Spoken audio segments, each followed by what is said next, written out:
Hey guys, HarryWilmington here, and welcome to another episode of the Introvert Dating Success Show. This is the show where you learn how to date as your authentic introverted self while still getting your precious alone time. And today, we got a jam-packed show for you. So, here's what we're going to talk about on today's show. First, we're going to talk about what are the actual benefits or positivities that can come from being a simp. I know that's something that's not really talked about a lot, so I want to go over that today. Then we're going to go into the question of the day. I actually had somebody reach out to me, and they had posted a question on Reddit that they wanted me specifically to look at and answer.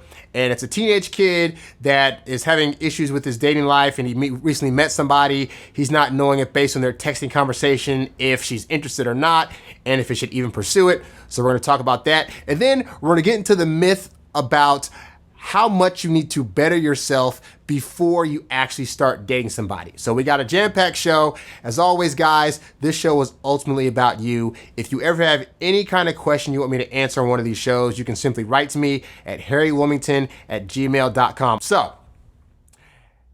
have you ever thought about whether or not there are benefits to actually being a simp?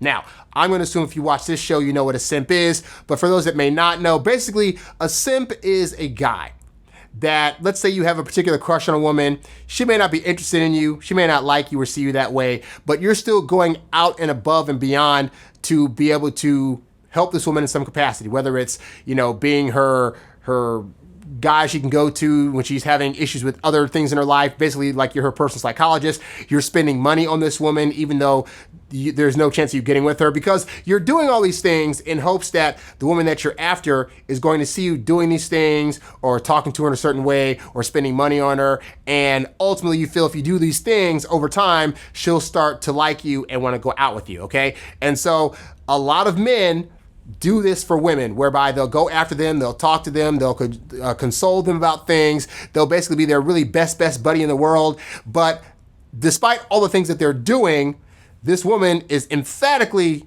usually not interested, or if the woman is interested, she's interested in a way that she can take advantage of the guy, and people will point out to the guy that this woman's using him, and he won't care because he's getting the attention that he wants, okay? Now, you may have found yourself in that position at some point. I know as a young dater, I myself, not gonna lie, I have been the victim of simpitude before, all right? I have been there for women to cry on my shoulder, to talk to me about other guys they were dating, even though I wanted to date them. I've spent money on women that were just girlfriends of mine, hoping that maybe in time they would eventually see that I was doing this because I really, really liked them. And by the way, you should only be doing that for women that you actually like. So for those of you guys that if you may not even know you've been simping, but if you have been a simp in the past, don't be mad at those women, okay?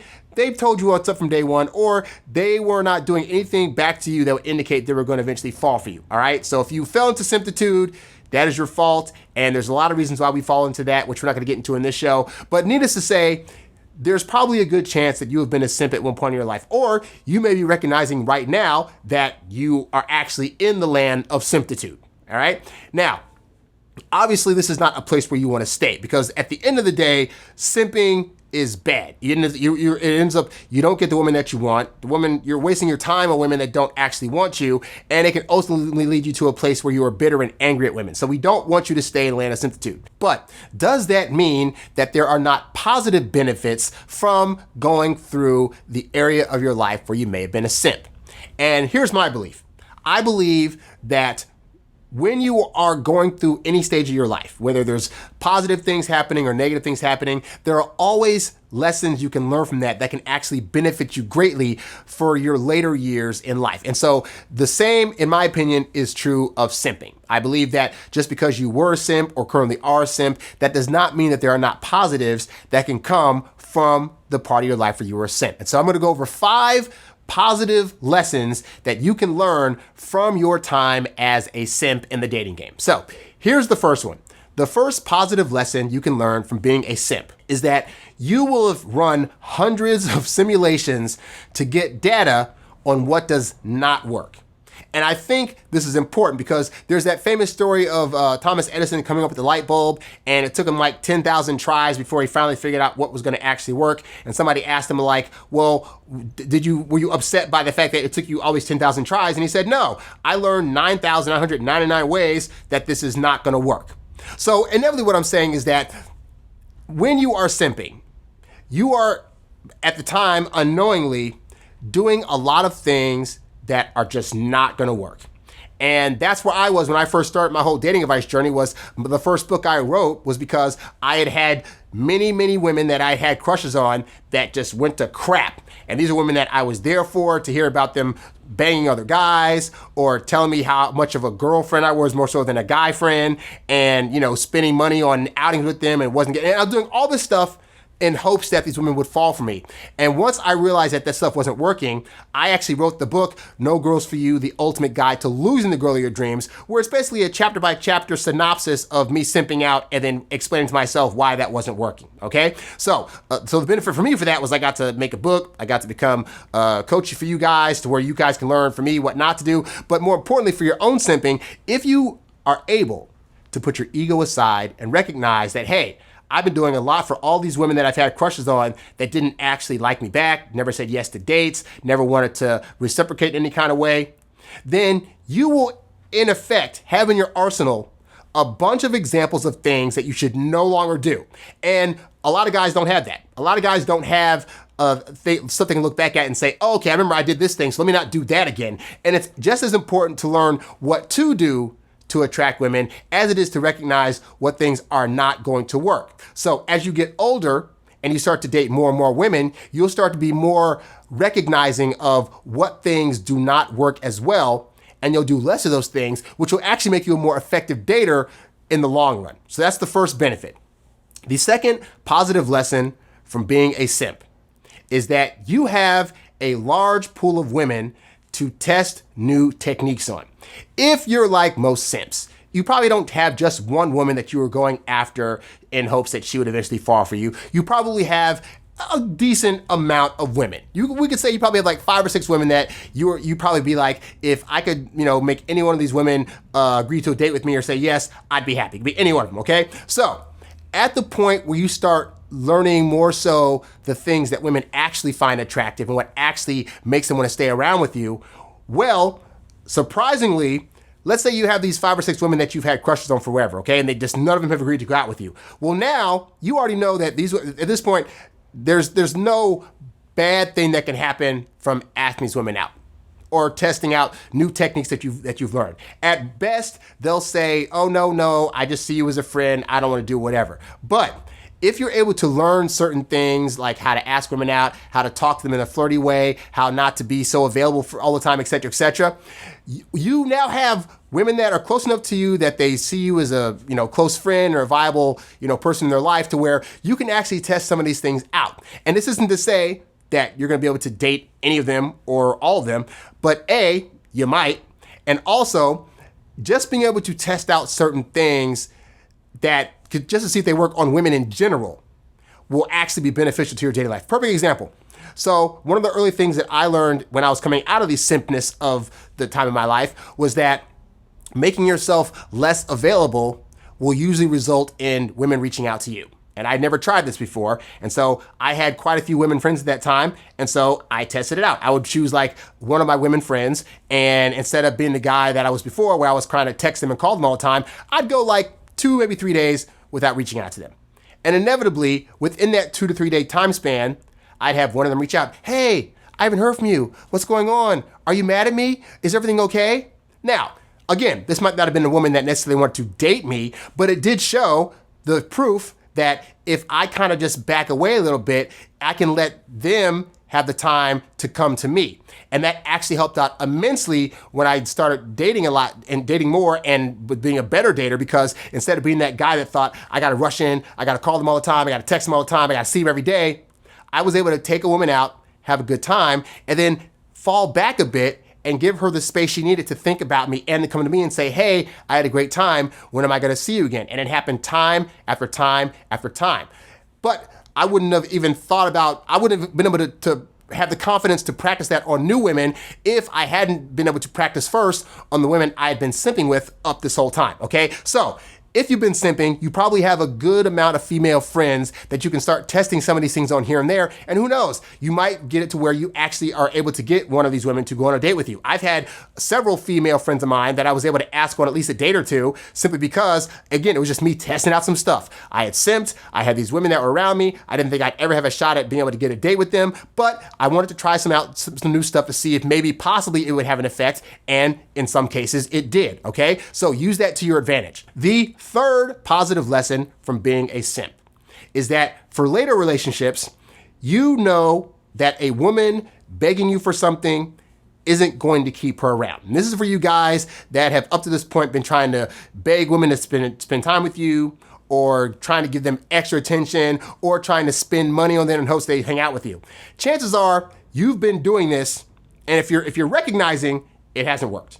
You've been spending money on women, hoping that if you spend enough money on a date or throw enough money at a woman, that she's gonna wanna be with you all the time and eventually be your girlfriend. And if it hasn't worked, that's actually a good thing, because if you're able to recognize that that's not a technique that works, then fast forward to when you start getting into relationships with women that do want you, those women are still gonna test you. They're still gonna, try to beg for you to get them something or buy them something, or, say, I wanna go to this fancy place and, my previous boyfriend took me, why won't you, yada, yada, yada.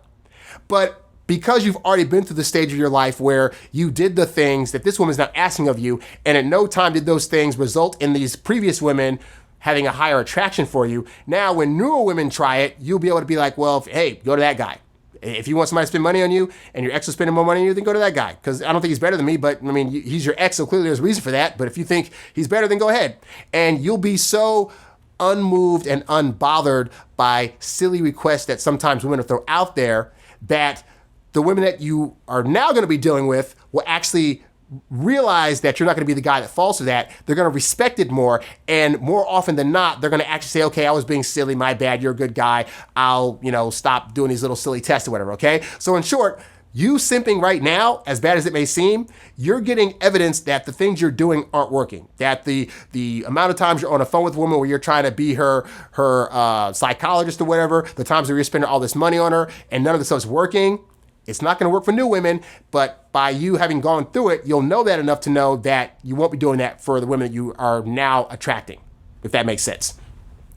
The fourth positive lesson to learn from being a simp is that you've had hours of training on how to talk to women about anything else other than sex, which will actually be a great thing for your relationship. Now, the caveat is this, is that you do want to learn how to be more flirty and how to have those kind of sexual conversations that women are actually going to want to see from you in order to get that, A, you find them sexually attractive, and B, that you know how to move in that sexual realm. So it's not to say that you don't want to learn that stuff, but once you get past the sex stuff, the majority of your conversations with women are going to be about everyday things, about, what she's going through, about her job, about you trying to see a movie together, et cetera, okay? And so because you've been simping, chances are you probably haven't been really pushing the sexual side of stuff, which again, is something you definitely need to learn how to do, and you can learn about that from some of the programs at my website, introvertdatingsuccess.com. But you have been practicing for years on how to have normal, everyday conversations with women. And most men don't even get to that point. Like, a lot of men get so nervous, they can't even do that. So the fact that you've been able to,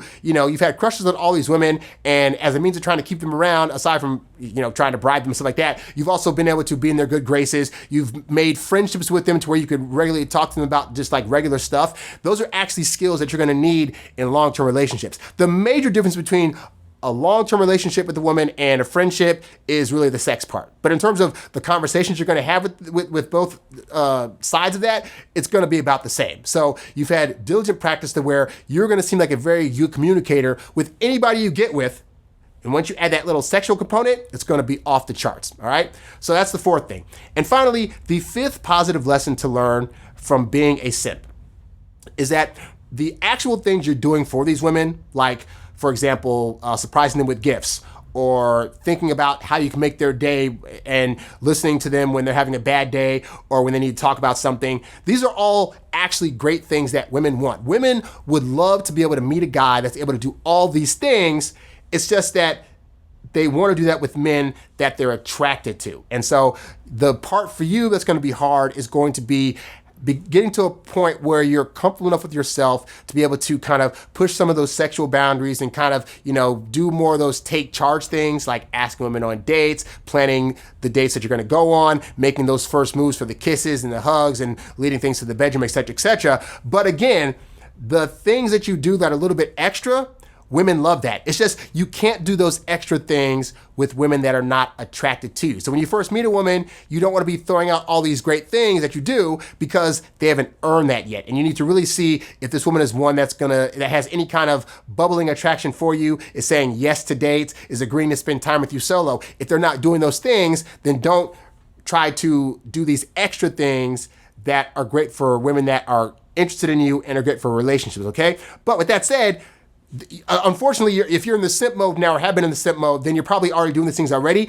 So take note of the ways that you try to treat these women special. These aren't the women that deserve that because they're not actually wanting you, but still keep note of those things that you're doing. Because again, women that are deserving of that are going to be so happy when you're that guy that's doing that. And you're getting a lot of practice doing that now as a simp, and we want to get you out of the simp area, but that doesn't mean that those things that you're doing are bad. It just means you got to find women that actually are going to be appreciative of that and then respond in kind, okay? But all that to say, so all these things that you can learn from while you're in the simp phase, these are actually positives that when you find the right woman are going to be great things, okay? And again, the fact that you're running all these scenarios, you're having time to really go through what's not working, this is ultimately going to benefit you in the long run for when you find that one woman that truly, truly is going to be there for you. So hopefully that helps you out. And hey, like I said, if you want to get out of being a simp altogether and start feeling more comfortable with, not overextending yourself to women that don't deserve it, then definitely go to introvertdatingsuccess.com. You can sign up for one-on-one coaching, or you can write to me at HarryWilmington@gmail.com about that kind of stuff, all right? So now, let's go ahead and get into our question of the day. Now, there's a guy that reached out to me on Reddit, and he said he posted a question, and I kind of coached him through something before, and he wanted my insight on this question. So here is the question. He says, I'm 16 and a junior in high school. I've been rejected by every girl that I've ever liked, more times than I care to admit, and I don't have much self-confidence anymore. I'm slowly starting to give up on all this stuff entirely because I've been rejected so many times that it just seems stupid to expect something different to happen. Well, I want to say, guy, we've all been there, especially a lot of us guys that are older. Not all of us in our teenage years were Don Juans that were able to just, know how to instantly pick up women or felt comfortable with it. And especially if you're an introverted guy, because we spend a lot of time trying to analyze people before we decide if we're going to get with them. And in the dating world, things can move a bit faster. Like we want to spend a month at least with a woman before we decide if we want to ask her out. But by that time, she's already thinking we don't like her anymore because it's been a month. Why hasn't he asked me out? I'm going to just put him in the friend zone. So I get that. And it's very, very hard to get out of that frame of mind. And so we've all been there is what I'm saying. Continuing on, he says, all of my friends either have a girlfriend or could get one if they really wanted to. And I can think of a few times where some of them got one without them having to do a darn thing.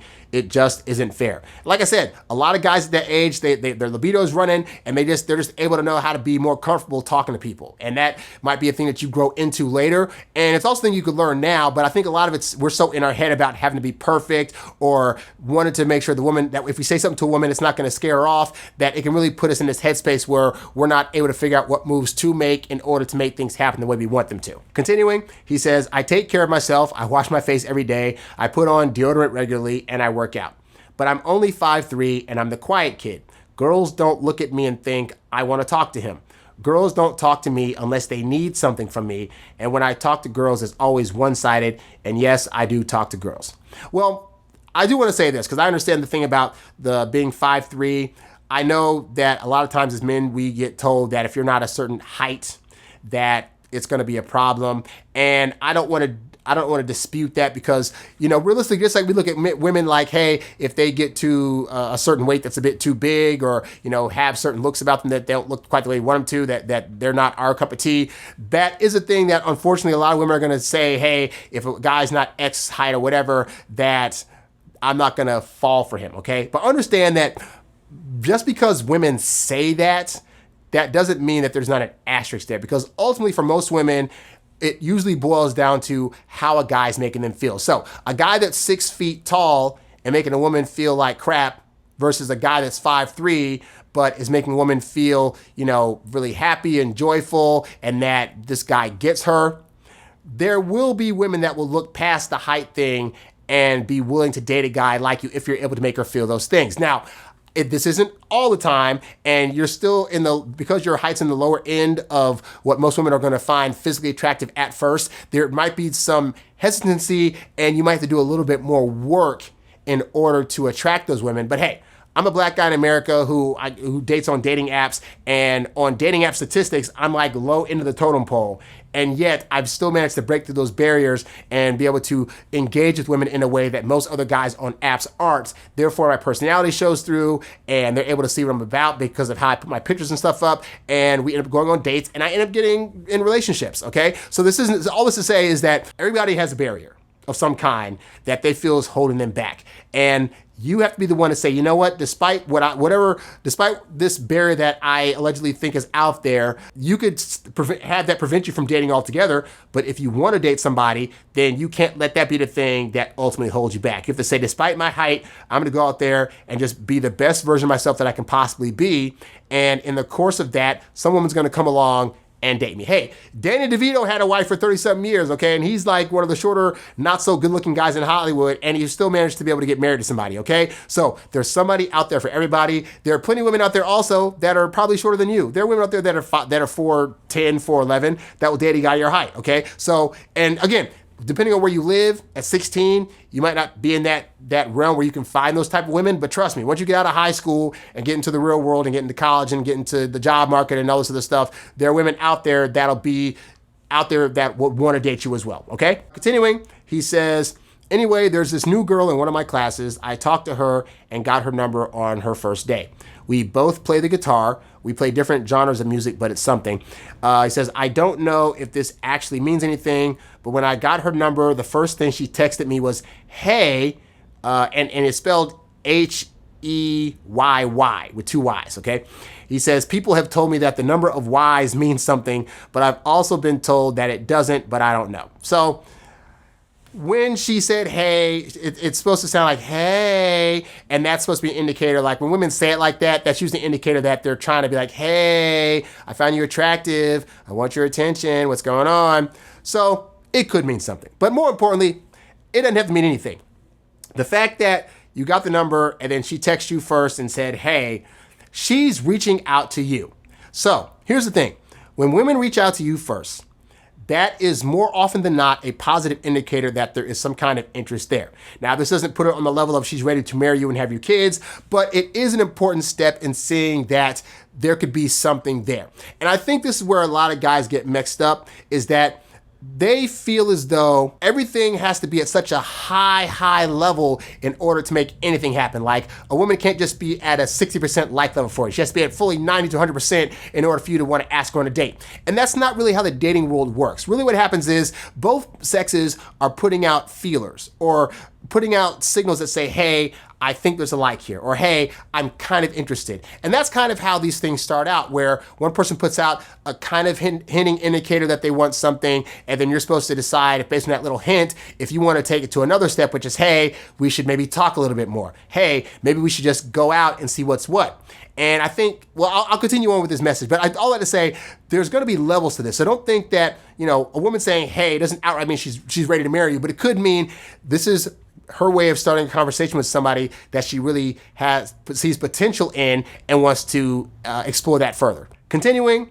he says, I want to ask her out, but I'll be out of town this weekend. If I wait till next week, she will lose interest in me, if she is at all, or should I ask her out in advance? I don't know if it's even worth it or not, because when I text her, she takes a very long time to respond and only responds in dry answers. I might just give up on trying to get a girlfriend because it doesn't seem possible.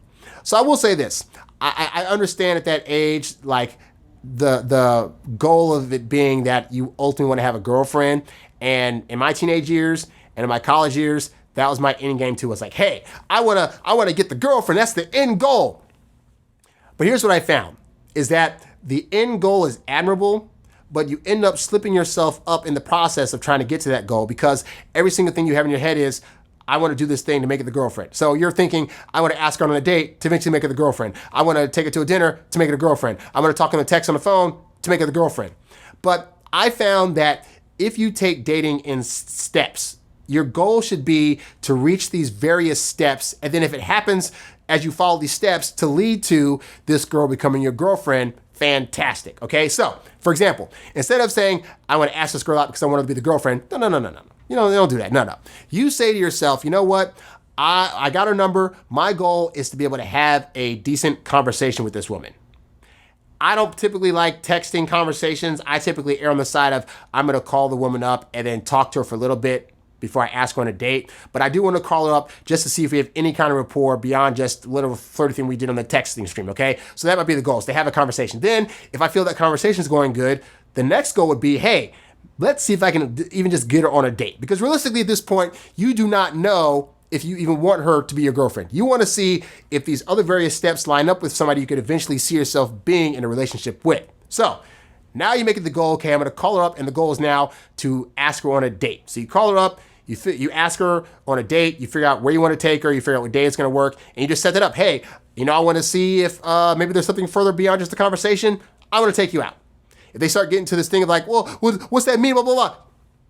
This is not a marriage proposal. This is not you trying to wife her up. It's simply an inquiry. And you should treat every girl you date as that. It's a research project. It is an inquiry into whether or not you and this person could long-term date. Okay? And so to that end, there should be no pressure, or you should feel no pressure or anxiety about asking this person out, because you're not asking them out to be your girlfriend. You're asking her out to inquire further about a hunch you have that you and her could potentially be something at some point. All right? And that's how you take it. Now, as to when you should ask her out, here's the thing, guy. So I know there's this fear that guys have about, well, I don't want to wait until such and such a time, because if I don't ask her out now, she's going to forget about me. Are you aware of how great women's memories are? Because as you start dating women, if you make a mistake with them today, I guarantee you 2 years from now, they're going to still remember the mistake that you made on a specific day and time that it happened. Women have extremely great memories. So, do you really think if you guys exchanged numbers and then she reached out to you and said, hey, that she's going to forget about you in a week and a half? That's not going to happen. The reality is, if within a week and a half's time, she doesn't accept your date invite, it's because she lost interest or she found somebody else. Now, you might be thinking, well, if I wait a week and a half to ask her out, then that's what's going to happen. She's going to meet somebody else. She's going to think that I didn't care about her, this and that. But dude, you can set up a date now, and it could be a week and a half or 2 weeks from when you actually ask her out. A woman that has high interest in you, or at least is interested enough to go out with you, is not going to forget in 2 weeks that you asked her out on a date. Because again, women have great memories. The only time she would forget is if you weren't a high priority and if her interest wasn't as high in you as you anticipated, okay? So yes, you could say to her, hey, I'm going out of town this week, but next week when I get back, I want to take you out. Let's set it up now.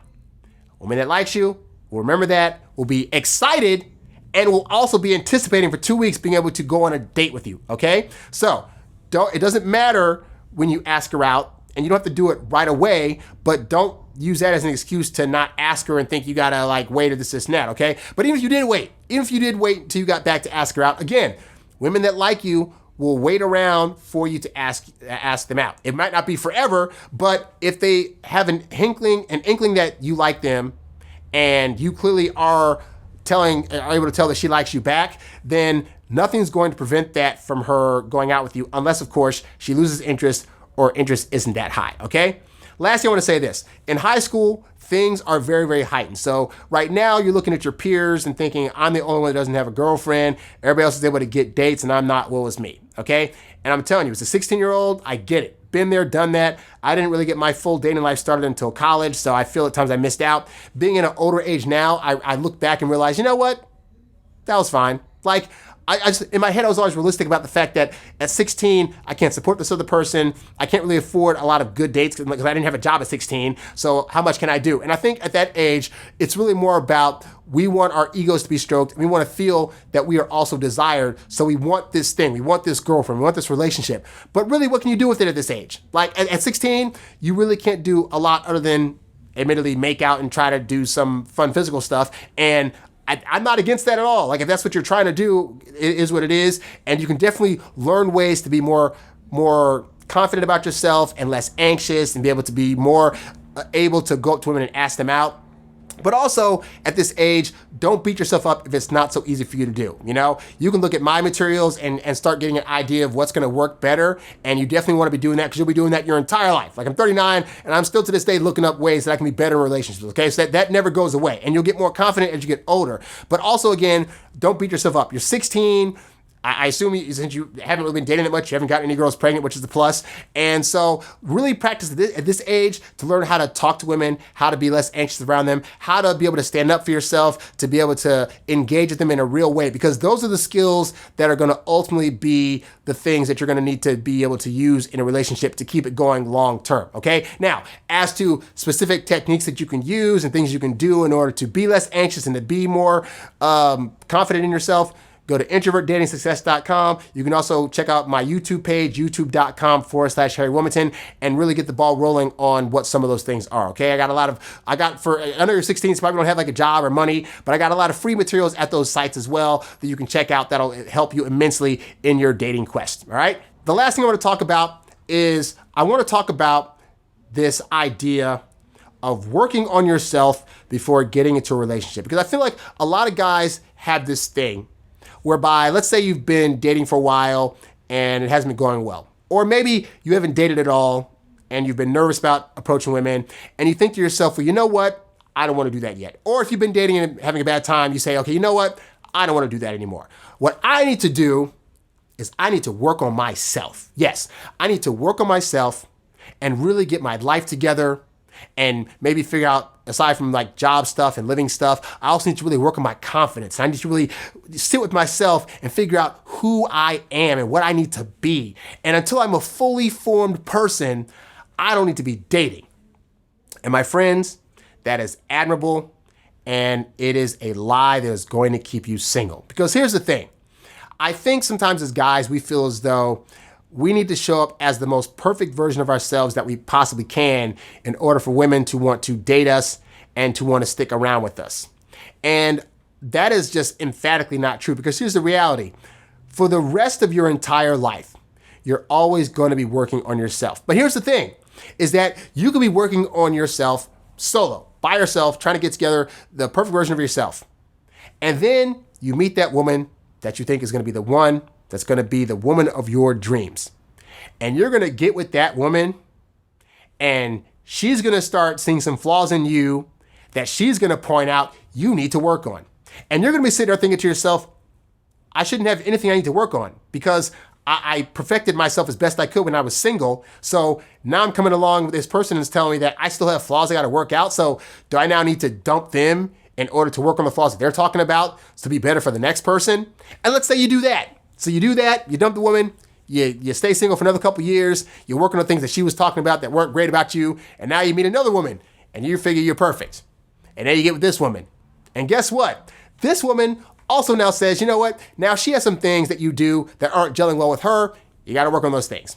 And so what happens is that we lie to ourselves thinking that we can become the perfect person when we're single for the woman when we're in a relationship. But no matter what relationship you get into, the woman you're with is always going to have complaints and is always going to have things about you that don't gel with her. And each of these women are going to be able to point out legitimate flaws that you have in yourself, because as you're working on yourself to get better, there's always going to be a part of you that's not going to be able to see fully what other things you're doing that you could be working on.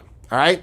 And so I say this because sometimes we do that subconsciously because we don't want to get hurt in a relationship. And when we say things like, I'm going to stay single until I perfect myself and better myself, it's a way of keeping ourselves from hurt. It's a way of keeping ourselves single so that way subconsciously we never have to come across somebody that could potentially say we're not perfect, we're less than, and then end up wanting to leave us because we're not so perfect, okay? And understand, the subconscious plays a really big part in our success in relationships. And sometimes our subconscious, in an attempt to try to keep us protected from the world and protect us from harm and hurt, does things that will, in our logical mind, seem reasonable. Oh, of course it seems reasonable to stay single if I'm trying to work on myself and be the best version I can be. But I look at celebrities like Diddy, Puff Daddy, Sean Combs, whatever. He didn't marry one of his kids' moms forever because his excuse was, well, I'm still trying to be a better version of myself. And then she died. So he was with this woman on and off for like X amount of like 20, 30 years, something like that, and never married her because, I'm not ready yet. I still need to have some things I got to work on. But you're never going to run out of things to work on, okay? So recognize that you can be working on yourself right now. And then also be working on yourself when you're in relationships. And both of those things are going to be positives to do when trying to get with somebody and stay with them long term. But don't think for a second that you're going to ever be able to 100% perfect yourself outside of a relationship. Because any relationship you get in, trust and believe there's going to be work.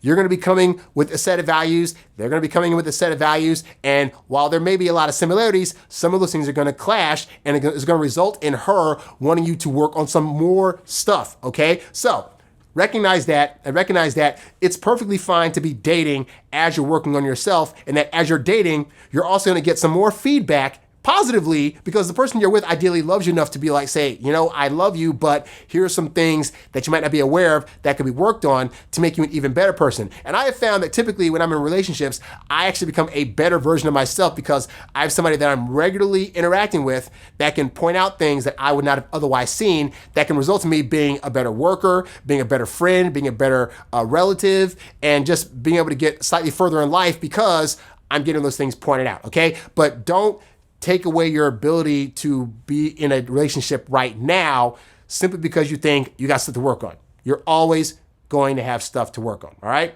That's all that I have for today's show. If you enjoyed this show, be sure to subscribe to my YouTube channel, youtube.com/HarryWilmington. Check out this podcast on Apple, Spotify, wherever podcasts are found. Also, guys, go to the website, introvertdatingsuccess.com. I got eBooks, audiobooks, I got programs, I got free trainings, all designed to help you date as your introverted self while still getting your precious alone time. And of course, if you want me to answer a question on this show, you can write to me at HarryWilmington@gmail.com. Also, if you're a guy that maybe you have another podcast out there, or you want to be interviewed on this show as well, write me about that. I love having guests on this show. And if you have a platform that you want to be exposed to my listeners and my viewers, then I'm definitely down to interview you. Also goes for sponsorships. If you're trying to sponsor the show as well, you can write me at HarryWilmington@gmail.com and we can set up a time to talk about those kinds of things, all right? If you found the info in this episode to be helpful, please show your support by clicking on the tip jar tab, the link of which can be found at the website and in the description below. Be sure to like, share, subscribe, and comment on this episode, and catch new episodes right here on YouTube or wherever podcasts can be found. In the meantime, be sure to check out these other episodes so you too can learn to date as your introverted self while still getting your precious alone time. Thanks for watching, and I'll catch you next time. Peace.